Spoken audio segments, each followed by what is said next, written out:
You think your dog knows you love them. You shower them with attention, you stare deep into their eyes, you sweep them up in your arms when you come home, and every time, they wag, they lick, they seem happy. But here's what you need to hear. Wagging doesn't mean what you think it means, and some of the ways you show affection, in your dog's mind, they're reading them as something else entirely, something closer to threat. By the end of this video, you'll understand your dog in a way that changes everything about how you move around them. Stay with me. Point 5 is where most people realize they've been misreading their dog for years. Point 1, the hug. Let's start with the most innocent one, the hug. You come through the door, your dog runs to you, and you wrap your arms around them and squeeze. It feels like love. It feels like reunion. But here's the physiology. When you wrap your arms around a dog's torso, you're pinning their shoulders, you're restricting their movement, you're towering over them and enclosing their space. Dogs don't have arms. They don't hug each other. In canine social structure, placing a limb or body over another dog is a dominance signal. It's what assertive dogs do to subordinate ones to establish control. Your dog tolerates your hug because they've learned that you are the source of food, safety, and survival. They've adapted to you. But watch their body language closely next time. Are their ears back? Is their head turned away? Is their body stiff instead of soft? That's not enjoyment. That's appeasement. They're communicating discomfort in the only language they have, hoping you'll read the signal and release them. The alternative? Bend down to their level. Let them approach you. Offer your side, not your full frontal presence. Let them press against you if they want contact. That's mutual. That's consent. That's love they actually understand. Point 2, direct eye contact. Now this one cuts deep because it's the moment people treasure most, looking into your dog's eyes and feeling that connection. But in dog psychology, sustained direct eye contact is confrontational. In the wild, wolves and dogs use eye contact to challenge, to threaten, to establish hierarchy. A hard stare precedes aggression. It's a precursor to attack.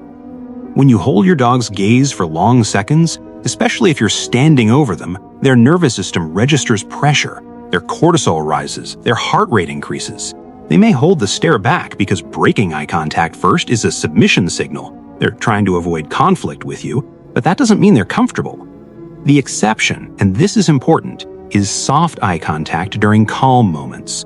When you're both relaxed, when your body is neutral, brief eye contact paired with slow blinking can actually release oxytocin in both of you. But that's different. That's mutual. That's gentle. What most people do is the opposite. They loom, they stare, they demand connection, and the dog gives it not because they want to, but because they've learned that compliance keeps the peace in your shared territory. Point 3, erratic movement and sudden energy. This one that seems completely harmless to you, but can trigger genuine panic in your dog. You come home excited, you're talking fast, moving fast, maybe dancing a little, clapping your hands, calling their name in that high-pitched voice. You think you're celebrating them. You're creating a party atmosphere. But dogs are pattern recognition machines, evolved over millennia to detect instability. Erratic movement signals unpredictability. Unpredictability signals danger. When you move in ways that don't follow a predictable rhythm, sudden arm movements, jumping, spinning, loud vocalizations, your dog's threat detection system activates. They don't see celebration, they see a pack member behaving abnormally. And in the wild, abnormal behavior in a pack member means something is wrong. It could mean illness. It could mean a predator nearby. It could mean the individual has become unstable and potentially dangerous. Your dog's anxiety manifests in different ways. Some dogs shut down and withdraw. Some become hypervigilant, following you with wide eyes, unable to settle. Some redirect that nervous energy into destructive behavior or excessive barking later when you already forgotten the moment that caused it. The calmer you are when you greet them, the safer they feel. Your stability is their anchor, not your excitement. Point 4, leaning over them. This is subtle, but it's one of the most common dominant signals humans give without realizing. You want to pet your dog, so you approach and lean your body over theirs to reach their head or back. From above, from a height advantage. In dog body language, height equals status. The taller individual controls the interaction. When you lean over a dog, you're doing exactly what a dominant dog does to assert control, occupying vertical space above the other. Small dogs feel this most acutely because the height differential is extreme. A human leaning over a chihuahua is the equivalent of a giraffe leaning over you. The pressure is immense. Their entire visual field fills with your mass. Their escape routes are cut off. Some small dogs snap or growl not because they're aggressive, but because they're trapped and terrified. Even large dogs feel it.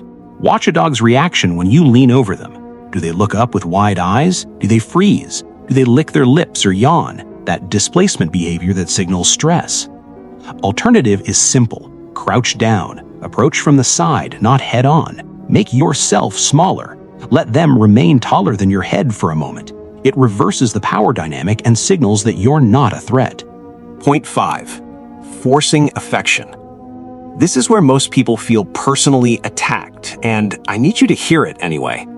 Your dog is sleeping. They're resting in their bed, calm, settled, in their own space. You walk over, you crouch down, and you start petting them. Or you pick them up, or you put your face close to theirs for a kiss. You think you're showing love, but you've just violated their autonomy at the moment they were most vulnerable. Sleep is when dogs are most exposed. Their guard is down, their senses are dimmed. When you force interaction during this state, you trigger a survival response. Their nervous system has to shift from rest to alert instantly. That jolt of cortisol, repeated over time, creates a dog who can't fully relax around you. They're always half waiting for the interruption. Dogs need agency. They need to choose when interaction happens. The healthiest relationships are ones where the dog approaches you for contact, not where you harvest affection from them whenever you want it. If your dog moves away from your hand, respect it.